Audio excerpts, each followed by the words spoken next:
John, today we're going to learn what, if anything, is going on inside our teens' brains. I am sure there are parents out there going, what is going on with my teenager? They were so wonderful at age 8, 9, 10, and then something happens.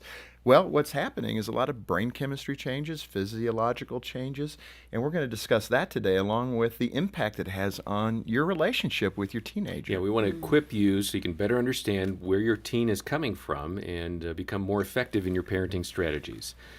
We have resources, by the way, and those will include Your Teenager is Not Crazy, which is the book our guests have written. And they have 2 teen girls of their own, right? Correct. Jeremy and Jerusha, welcome to Focus. Thank you for having us. Today we're going to crack open all this brain science on teenagers. Yes, we And it's are. good that you have 2 teens yourselves. They challenge us. Well, let's Every before day. we get to that brain science, which Yeah. obviously John and I are very interested in, along with about 1 million other listeners right now. Right. But before we get in there, you do speak to a lot of teenagers and have for many years. What do teenagers tell you in that kind of an event format where maybe you come to a church and you're doing a teen night and they'll line up to talk with you? That's such a great question. And in fact, we structured the entire book based on things that teenagers say. So the first chapter is You Don't Understand. There are chapters like Why Are You Freaking Out? What do you expect from me? I can't take this. I hate my life. We Check, really, check. Right, Okay. we took the things that teenagers would say to us and made those the focal points of each chapter. And what was remarkable was that we were able to see biologically in each chapter something that was occurring and then find the different dimensions that worked into the relationship aspect between parents and their children. And finally, spiritual truth. There was not one time where there was not an application from Scripture. That was so exciting to us because it really was a holistic approach. And instead of having to read multiple books on the subject, we tried to bring everything to the parents so they could know what's going on physiologically, psychologically, and spiritually in one book. That was our goal. Yeah, and this is a terrific resource. But let's talk about the science. So let's get into that for a minute, and then we'll come back to some of your stories. But what's the broad science, the amygdala and the development of the brain and the systems that are going on that really impact a puberty moment, when that prepubescent child is now moving into puberty? What's happening? Well, leading neuroscientists discovered, this is just about 12, tops maybe 15 years ago, that as they could image and look at the brain, that the brain from about 11 in girls and 12 and a half in boys, the adolescent brain begins to prune from the back to the front. Huh. And this pruning is significant. And as the brain prunes, major things happen, and it can account for the erratic behavior that you experience in your adolescence life. And so as the brain from the back to the front begins to prune, and What do you mean by pruning? I Yeah. just need to know. Is that the shedding of brain cells or Yeah. what? Well, it's actually very interesting because in late childhood, there's a radical and very explosive growth. They call it arborization, kind of similar to a tree growing new branches. And then at this shifting point, as Jeremy was mentioning, there begins to be specialization. So the pruning is actually the process of the brain moving toward adulthood. So it really is a use it or lose it time. Interesting. Right. So as a young person begins to go through this process, it can often be very confusing for them. Very much confusing for parents, for sure.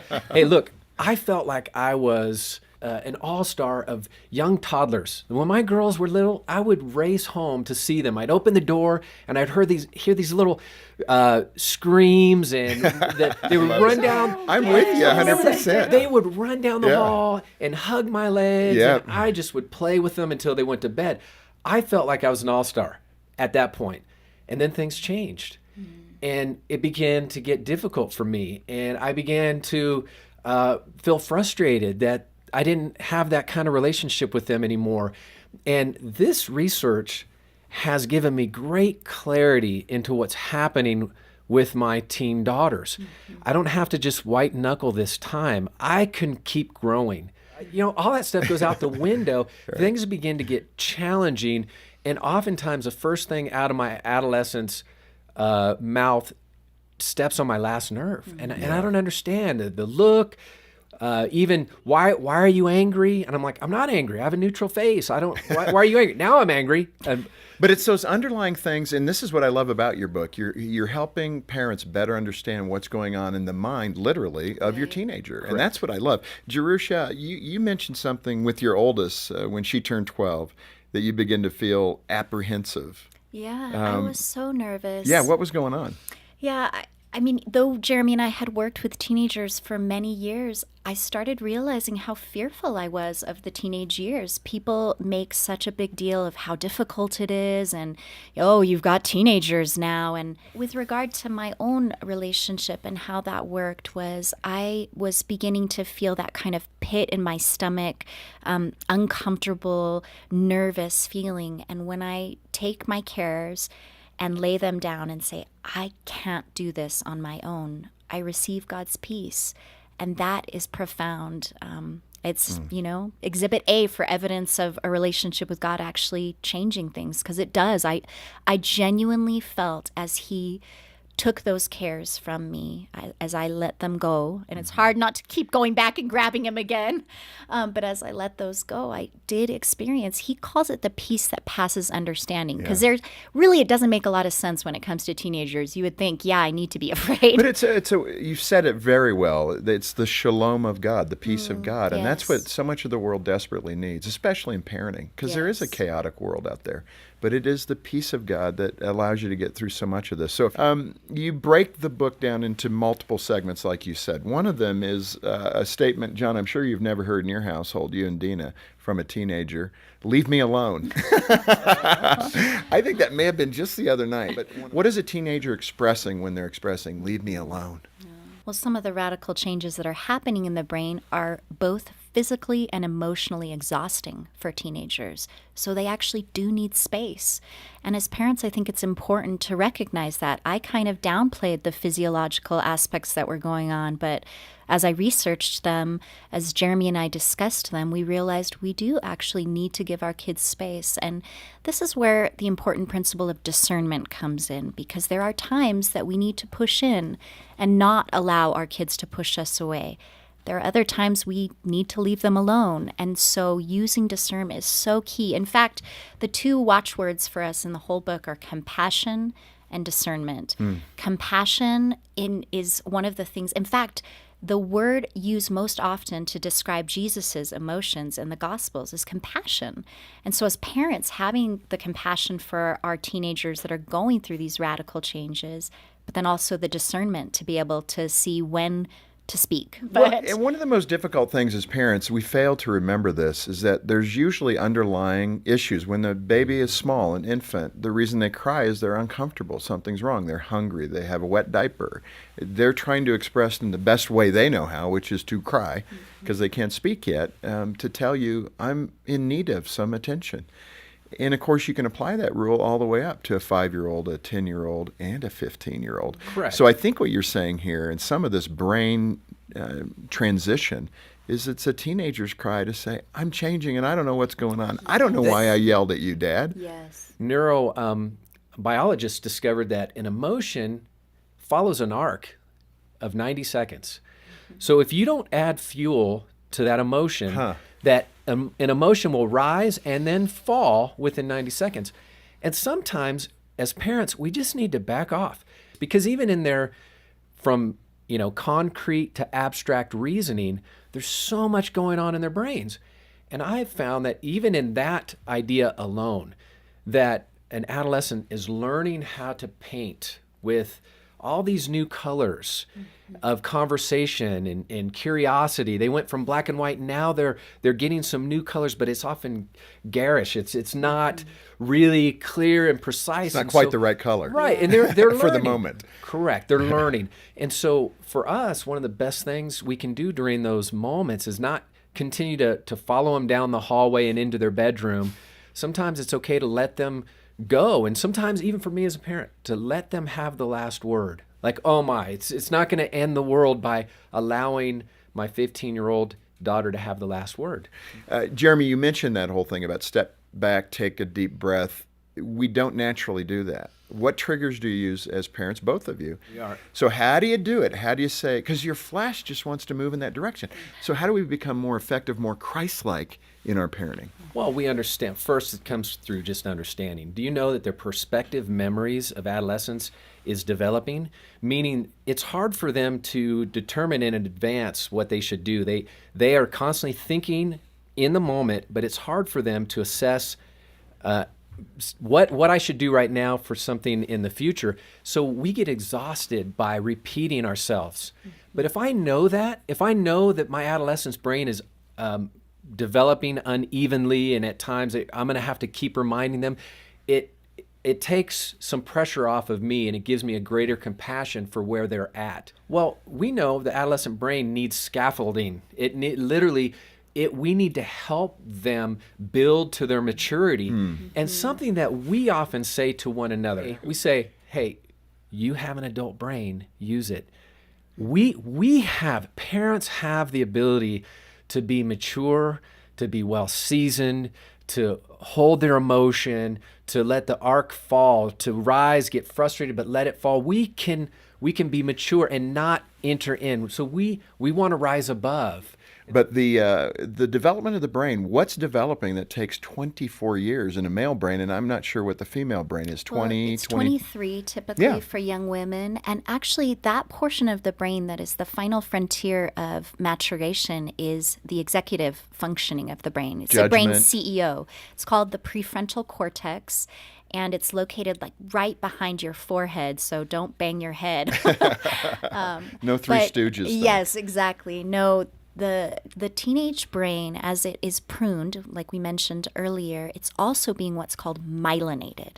Myelin acts like insulation on a wire. When you're doing electrical work, you insulate the wires so that the electricity can go down faster. Well, the brain has a similar function with myelin sheaths.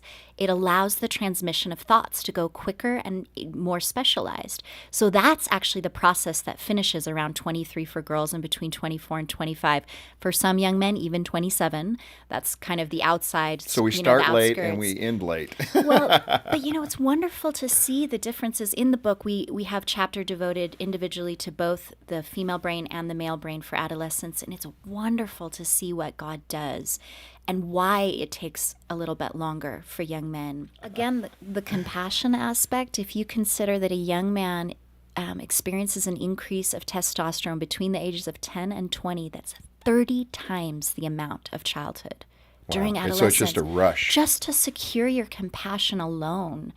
And because the testosterone works with other brain structures, specifically what you mentioned earlier, the amygdala, the seat of fear, emotionally charged memories, causes that and the hypothalamus to grow larger in young men.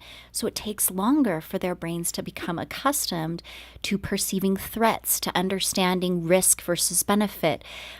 All those things are wonderful because, and here's the why, because our men need to be brave. Right. Our men need to be courageous, and God is giving them opportunities to test that and try that. And I think it's a beautiful thing. Is it frustrating and confusing for parents? Yes. Can we have greater discernment and compassion understanding these things going on? Absolutely. So I think what Jeremy was pointing to is that it doesn't remove the parental emotion. We're still going to feel frustrated and confusing, but we can choose not to go with those emotions. When that definitely describes the boy's brain. Let's give the girls some due here. What's happening for the teenage girl with her brain development in terms of size and other things? Yeah, well, one of the most fascinating things is that a girl's brain, the increase in progesterone interacts with a stress hormone called cortisol.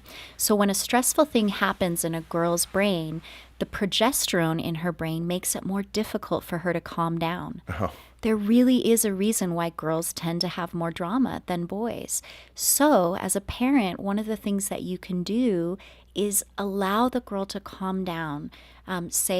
Give her some space, allow her to go in her room And as Jeremy mentioned earlier, don't fuel the emotion. Let the emotion rise and fall. Right. Eventually, it takes about 30 minutes, they say. Right. So not the 90-second thing. No, for the calming down, because once cortisol is released in the brain, it takes a while for it to come down. In fact, in both girls' and boys' brains, the reaction is inverse to adults. So whereas our brain as adults releases a chemical called THP to counteract cortisol, in teenagers, THP is ineffective.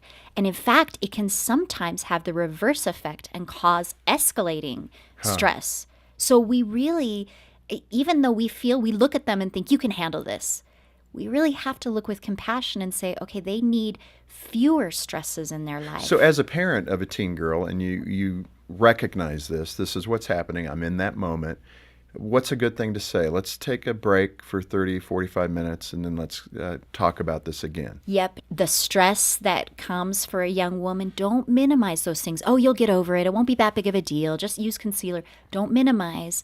Empathize. That must be really hard for you, honey. Yeah. And that just brings it down one level. I can understand where that would be really frustrating. Is there anything I can do to help? Takes it down another level. It's just these calm, taking a step back, one after another, instead of adding fuel to the fire. You mentioned in the book, Your Teenager's Not Crazy, about the need for parents to surrender their need to be right. Okay, let me say that again because everybody just went, ouch. Ouch. I mean, I was reading this to Gene today, and we're both going, this is our battle. But I am right. Yeah, that's the point. So how do you coach a parent not to gravitate to that, my need to be right? For us as parents to encourage other parents to allow kids to explore, allow kids to disagree, allow kids to challenge you. They're trying to explore the world and press into that. Don't just stop it. One of the things I try to do, and I lead lots of teams and ministries, and I try to practice yes and instead of no. And when we're just always stopping somebody and pressing them in a different direction, I try to think, yes, and how do I step into these conversations without crushing their spirits, Yes. without just putting quenching the fire that's within of the curiosity and the creativity and all of that. And I think parents want to be right. And at the very core of it, I think my issue for me is respect. I have an idol of respect, and we talk about Is that this an in the idol book. or is that a reasonable requirement? Well, all Well- idols are good things that are made ultimate things. I mean, respect is a good thing, but when you make it the ultimate thing, that's when it becomes an idol. So, yes, our children should respect us. That's a very biblical idea.